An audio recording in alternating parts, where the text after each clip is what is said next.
Hi everyone, I'm starting just a minute early because I am still learning how to do this off the ENSOMA site, my business site, and then make sure that I can share it on my personal site. So don't worry if you're just joining. I'm not going to say anything very important at the moment until I figure out how to share this, and just wanted to give myself a little extra time to do that. I think I did this last time, so I think I will manage to do this.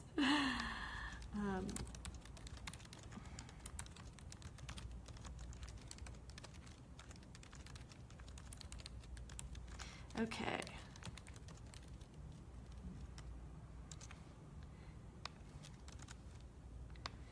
All right, I think I got this. I'm sharing it right now. We'll see if this works, and then I will get into the good juicy stuff. All right, done. That was a little less painful than last time. Great, yes, I did manage to do this. It's on my timeline now, as well as ENSOMA's. So hopefully, if you are looking to find this video, you can find it in either place now. Thank you for joining me. I'm coming from downtown Denver, back in my usual location today after a fun time visiting my new favorite author, Jenny Salimi, down at WeWork in downtown Denver last week. And WeWork was a really cool location if you're looking for any temporary or sort of office space where you can come and go on a somewhat inconsistent basis. I'd suggest checking them out. I'm not affiliated with them. They didn't pay me to say that.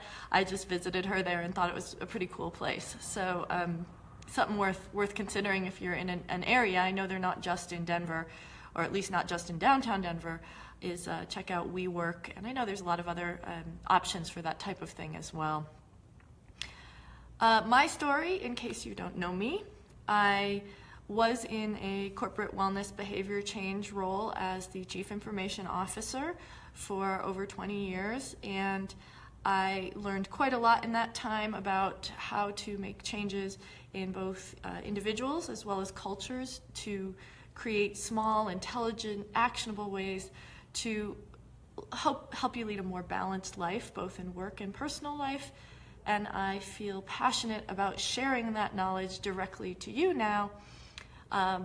And even though I'm not still in the corporate world, so many of these lessons I learned, I think, are critical for all of us to be aware of. And even if we're already, to some extent, aware of these things, it never hurts to hear them said in a slightly different way, or sometimes you've learned something earlier in your life and then it comes back at a different time, and can be kind of help you reinvent yourself and reinvent your idea of that concept.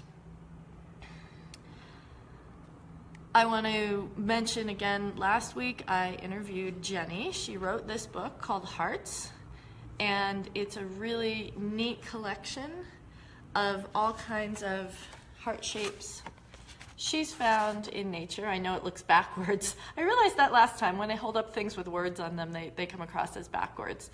So all natural shapes that look like hearts, as well as a quote next to each one, or some words, her own words, next to each one. So I'm going to be giving away 2 copies of these books to anyone who shares my videos my October videos. So you don't have to do anything other than that. Just give it a share, and I can see Jenny's watching today, so hi Jenny, thanks for that. Give any one of last week's video, this one, or any of the 2 upcoming ones a share, and you will automatically be entered to win one of Jenny's autographed books. And if you win, she has agreed to autograph it specifically to you, so it won't just say from Jenny. You'll actually get your name written in there, and maybe a little note from Jenny. So today's topic, I called it consistently inconsistent. This is such a good juicy topic that I'm thinking this may become more than just a single episode around it today. So if you don't get everything out of today's topic that you might be curious about, don't worry, I have a feeling I'll be talking about this again. The idea surrounding this is called, in psychological and behavioral terms, it's called intermittent reinforcement. That just didn't sound so intriguing, so I decided it needed a slightly different, spruced up name. But that's really the underlying mechanism that I'll be talking about is technically called intermittent reinforcement. So if you want to Google it and find out more, that would probably be your best bet. This idea, I'm going to talk a little bit about an experiment that was done quite a few years ago called the rat lever experiment. So there's a scientist, there's a cage, there's a rat, and in the cage there's a lever that when the rat hits it, a food pellet comes out. So in scenario one of two things happen. And hi Morgan, nice to see you. Scenario one of two things happen. The rat hits the pellet and gets the rat hits the lever and gets the pellet every single time. Or the rat hits the lever and nothing ever happens, no food pellet.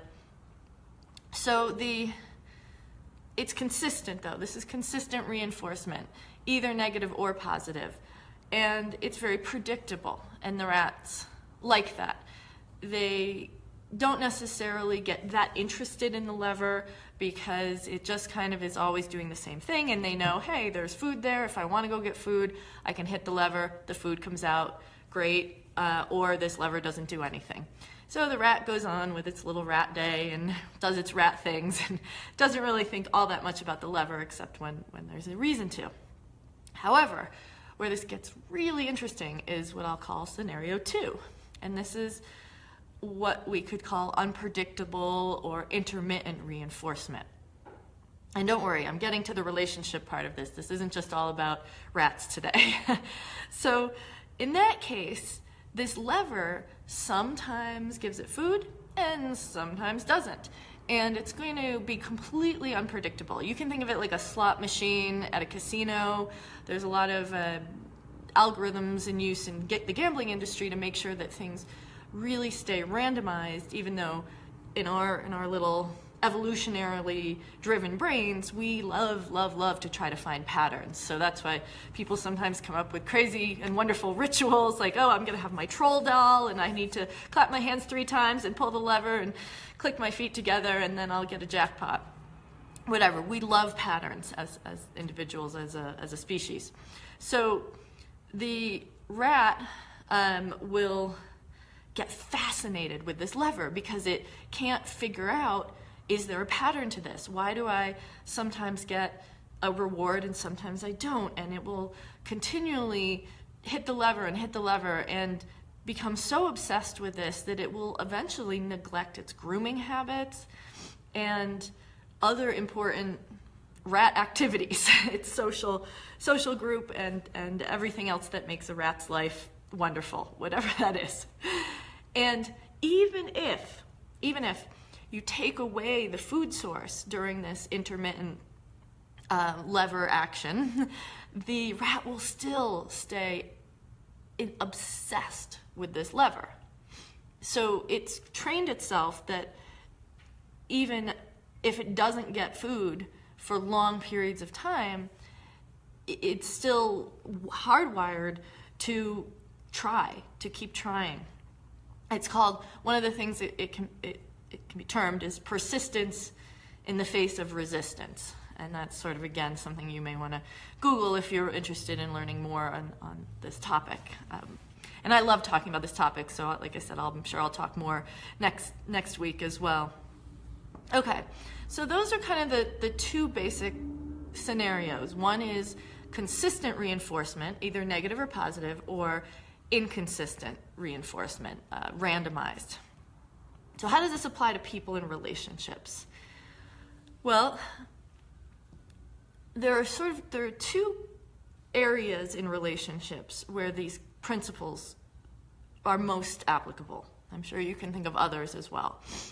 One of them is rewards, where you're receiving things that you crave, that you want, and you try to figure out, how do I get more of these rewards? The other is boundaries. And I think with boundaries, some examples are when you're training a dog, for example, you need to be very consistent about setting boundaries so the dog knows if I do A, then B happens, and it happens every single time, so I don't need to keep testing it over and over. I just know I do A and I get B.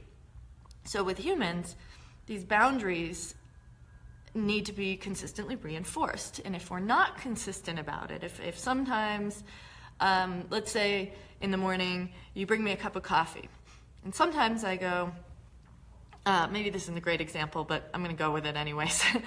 It's great, thanks for my coffee. I'm super happy and I really appreciate you bringing me coffee.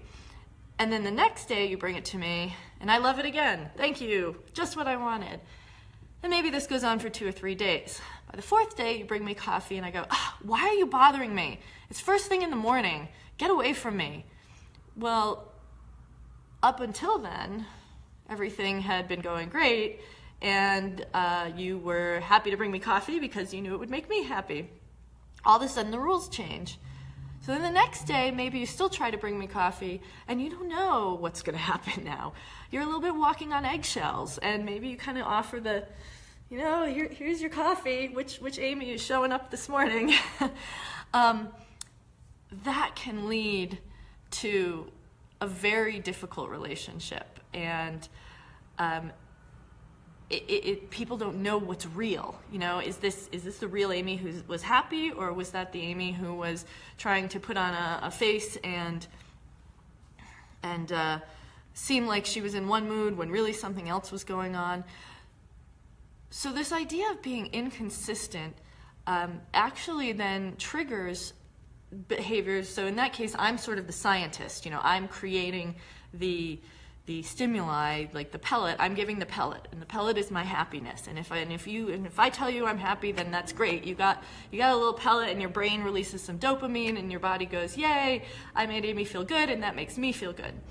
But then if I get angry because you bothered me and I didn't want my coffee that morning, all of a sudden it's sort of, okay, I didn't get my little dopamine, I didn't get my release, and I want that because that makes me feel good. So this starts to really mess with the system when people are acting inconsistent. And my point in describing it that way and using the rats as part of the equation here is that now it becomes similar to an addiction. And if you're in a relationship where you're getting inconsistent feedback, and that might be boundaries change, or that might be you do something and one time it makes the person happy and the next time it doesn't, and you don't really have any cues as to why it happened in the first version in one way and in the second version another way. That's the nice thing about being humans, is we can sit down and talk to each other and try to understand what's going on, whereas we're not quite at that level with rats yet. But the reason it can be so difficult to leave these relationships, especially if you're getting these inconsistent pieces of feedback, is that it starts to trigger these addiction mechanisms in our brains and our bodies. So dopamine release and reward mechanisms. It actually becomes chemical and emotional addiction that you're trying to overcome, and not just, hey, do I like this person and are they fun to hang out with? I find this fascinating because there's so many levels of how we interact with each other. And when I say relationships, this could be a romantic relationship, a work relationship, a friendship. So don't necessarily jump right away to a boyfriend, girlfriend, husband, wife, romantic, emotional connected. We get emotionally connected to all kinds of different people in our lives in different ways. So try to keep your thinking a little bit broader. I don't have a very broad camera, a little bit broader on this type of behavior as I'm mentioning the word relationship. So I'm going to leave it at this today. There is so much juicy stuff that goes on kind of behind this, and how people's behavior is in terms of the reward mechanism, in terms of the boundary mechanism, why people do this sometimes consciously, why people might be doing this unconsciously, and still creating the same or a similar dynamic. This could turn into an hour-long Facebook Live today, and I don't think any of us wants that. But I'll talk more about this, and if you have any questions or examples from your own life that you'd like to share, or anything you want me to touch on this topic or anything else, I'm always happy to take questions and requests. Thank you again for joining me today. It means a lot to me to see everybody show up for this, and then everybody who shares it and views it afterwards.